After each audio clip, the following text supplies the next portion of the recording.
বাবারে।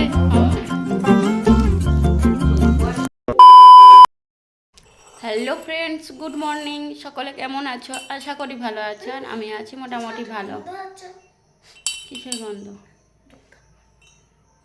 তোমাদের সুস্থতা কামনা করে আমি সঞ্চিতা আমার নতুন একটা ভিডিও তোমাদের সকলকে অনেক অনেক স্বাগত জানাই। এখন বাজছে প্রায় সকাল 7:10। ঘুম থেকে উঠেছে একটু আগেই। তো আজকে আর শরীরচর্চা করছি না, নিজের শরীরটা একটু অসুস্থতার কারণে। আর উঠে ফ্রেশ হয়ে ছেলের জন্য এই যে দেখো চা বানিয়েছে, এতক্ষণে চা খাচ্ছে। তোমাদের সাথে কয়েকদিন সেইভাবে ব্লগ বানাচ্ছিলাম না, ব্লগ শেয়ার করছিলাম না, তো ভাবলাম আজকে আর একটা শুরু করি ব্লগ। যাই হোক, আমিও চা নিয়েছি, আমি আজকে কফি খাচ্ছি না। ভিডিওটা কন্টিনিউ দেখতে থাকো, সারাদিন কি করি না করি সবটাই শেয়ার করার চেষ্টা করব। অবশ্যই ভিডিওটা দেখতে থাকো এবং পাশে থেকে চলো। ভিডিওটা শুরু করার পর সকালবেলায় যে কাজগুলো থাকে টুকিটাকি সমস্ত কিছু সেরে নিয়েছিলাম। সব সময় কাজ করতে করতে ভিডিও বানানো হয়ে ওঠে না, বা একই তো কাজ থাকে, বিছানা গুটানো, ঘর ঝাঁট দেওয়া, তারপর টুকিটাকি যা এমনি নর্মালি কাজ থাকে সেগুলোই করে নিচ্ছিলাম। আর এদিকে তারপরে নিজেও একটু ফ্রেশ হয়ে চুলটাকে আঁচড়ে বেঁধে নিচ্ছিলাম। আর আমি একদমই কিন্তু খোলা চুলে থাকতে পারি না, বা চুল এদিক ওদিক হবে এই গরমের মধ্যে একদমই থাকতে পারি না। আর ভিডিওর প্রথমেই বলে দিই, তোমাদের সাথে এখন কিন্তু সেইভাবে ব্লগ ভিডিও শেয়ার করতে পারছি না। ভীষণ পরিমাণ কাজের চাপ, ভীষণ মানে ভীষণই কাজের চাপ। কারণ যেহেতু বাড়িতে রঙের কাজ চলছে, সেই হেতু এখানের জিনিস ওইখানে, ওইখানের জিনিস সেইখানে করতেও হচ্ছে, সব সরাতেও হচ্ছে। আবার যেগুলো সব নোংরা ধুলো হয়ে আছে সেই সকল কিছু পরিষ্কার করতে হচ্ছে। তার জন্যে কিন্তু তোমাদের সাথে ব্লগ ভিডিও শেয়ার করতে পারছি না। যেটুকু সময় পাই সেইটুকু তো বাড়ির কাজেতেই লেগে যায়। আর ভিডিও বানাই, যেটুকু সময় পাই সেইটুকু সময়ে ভিডিওগুলো এডিট করি, কিন্তু সেই সময়টা বাড়ির কাজে ব্যস্ত হয়ে যাচ্ছে বলে কিন্তু সেইভাবে কিন্তু ভিডিও এডিট করতে পারছি না। যাই হোক, তারপর ফ্রেশ ট্রেশ হয়ে এসে দেখো মুড়ি খাবার করছিলাম, বেসন করছিলাম। আর এখানে ঠাকুমা মুড়ি খাচ্ছিল, ঠাকুমাকেও দিয়ে এলাম। সোজা চলে গিয়েছিলাম মুড়ি খাবার করে রান্না জোগাড় করতে, এবং এদিকে অলরেডি রান্না বসিয়ে দিয়েছি। এখন যেহেতু গ্যাসেতেই রান্না হয়, একদিকে ভাত হচ্ছে আর একদিকে সবজি হচ্ছে। বরাবরই আমাদের গ্যাসেতে হয় ঠিকই, কিন্তু ভাতটা উনানে হতো, তখন উনানটা ছিল, কিন্তু উনানটা ভেঙে দেওয়ার পর থেকে ভাতটা আর উনানে হয় না, গ্যাসেতেই হয়।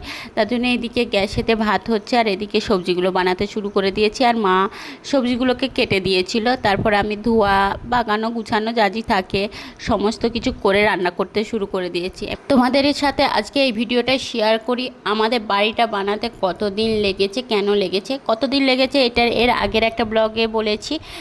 2012 প্রথম থেকে 2024 পর্যন্ত লেগে গেল বাড়িটা বানাতে। কেন লাগলো এতগুলো দিন?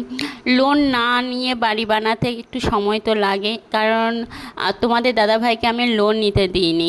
লোনের যে এক্সট্রা পয়সাটা লাগবে সেই পয়সাটাতে আমার বাড়ির একটা কাজ হয়ে যাবে। সেই জন্য আমি বলেছিলাম আমি কষ্ট করে থাকবো, দরকার হলে কোনো কিছু না খেয়ে থাকবো, যেটুকু না খাবার খেলে নয় সেটুকু থাকবো, তবু লোন নিও না। কারণ কোনো কারণে যদি কোনো কিছু কারোর শরীর খারাপ হয় তখন কিন্তু লোন নিতে হতে পারে।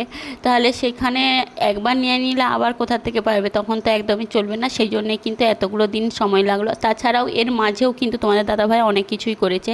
অনেক কিছুই করেছে বলতে, যেমন আমার ননদের বাড়ি হয়েছে, তাকে বেশ কিছুটা সাহায্য করেছে, নিচে একটা জায়গা নিয়েছে, এরকম করে টুকিটাকি বেশ অনেক কিছুই কাজ করেছে। তার জন্যও কিন্তু আরও বেশ অনেকটা দেরি হয়ে গেল। যাই হোক, তোমাদের সাথে শেয়ার করে দিলাম। এদিকে দেখো দুপুরবেলায় খাওয়া দাওয়ার পর আমি, মা, বাবু মানে শ্বশুরমশাই, শাশুড়ি মা, আমি তিনজন মিলেই ঘরের চারদিকটা দেখছিলাম। অনেকেই কয়েকদিন ধরে অনেক খারাপ কমেন্টস করছে, অবশ্যই যে যা পাচ্ছে বলছে। কারণ শ্বশুরমশাইয়ের কাছ থেকে নাকি আমি বাড়ির অধিকার নিয়ে নিয়েছি, যদি নিজের পয়সায় বাড়ি বানাতাম তাহলে না এরকম করলে মানাতো, এরকম অনেক কিছুই বলছে। আমার শ্বশুরমশাই শাশুড়ি মায়ের সাথে কিন্তু সব থেকে সুন্দর একটা সম্পর্ক আছে। তাদের যেমন আমাদের দায়িত্ব আছে, তেমনি আমাদেরও কিন্তু তাদের প্রতি অনেক দায়িত্ব কর্তব্য আছে। সেই দায়িত্ব কর্তব্যগুলো কিন্তু আমরা ভালোভাবে পালন করতে পারি। আর প্রত্যেকটা মুহূর্ত কিন্তু তাদের সাথে কাটানোর চেষ্টা করি। রাগ ঝগড়া অভিমান প্রত্যেকেরই থাকে কম বেশি, সেরকম আমাদেরও ছিল।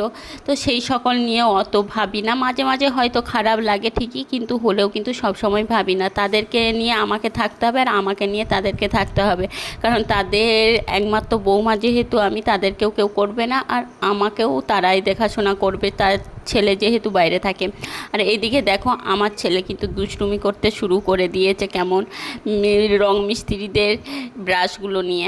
আর বিকেলবেলায় ঘর দুয়ারগুলো সমস্ত কিছু বাগাচ্ছিলাম, আর ছাদে যা কিছু জিনিস পড়েছিল সেইগুলো বাগাচ্ছিলাম। আর তোমাদের দাদাভাইকে কিন্তু মিস করছিলাম। এই জিনিসগুলো তোমাদের দাদাভাই বাড়ি থাকলে কিন্তু সে করে, আমাকে করতেই হয় না যাকে বলে।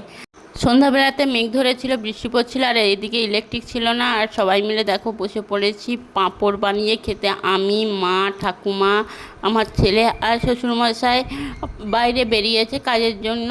যাই হোক, আজকের ভিডিওটা এই পর্যন্ত। সকলে ভালো থেকো, সুস্থ থেকো, লাইক কমেন্ট শেয়ার। ইউটিউব থেকে দেখে থাকলে কিন্তু সাবস্ক্রাইব করে দিও, আর ফেসবুক থেকে দেখে থাকলে কিন্তু ফলো করে দিও। জানি অনেক মানুষ অনেক কিছু বলবে, অনেক খারাপ কমেন্টস করবে। যাই হোক, যারা ভালোবাসে তাদেরকে অনেক অনেক ধন্যবাদ, আর যারা খারাপ কমেন্টস করছো তাদেরকেও অনেক অনেক ধন্যবাদ, কারণ যত খারাপ কমেন্টস আসবে তত কিন্তু আমি শক্ত হব। টাটা।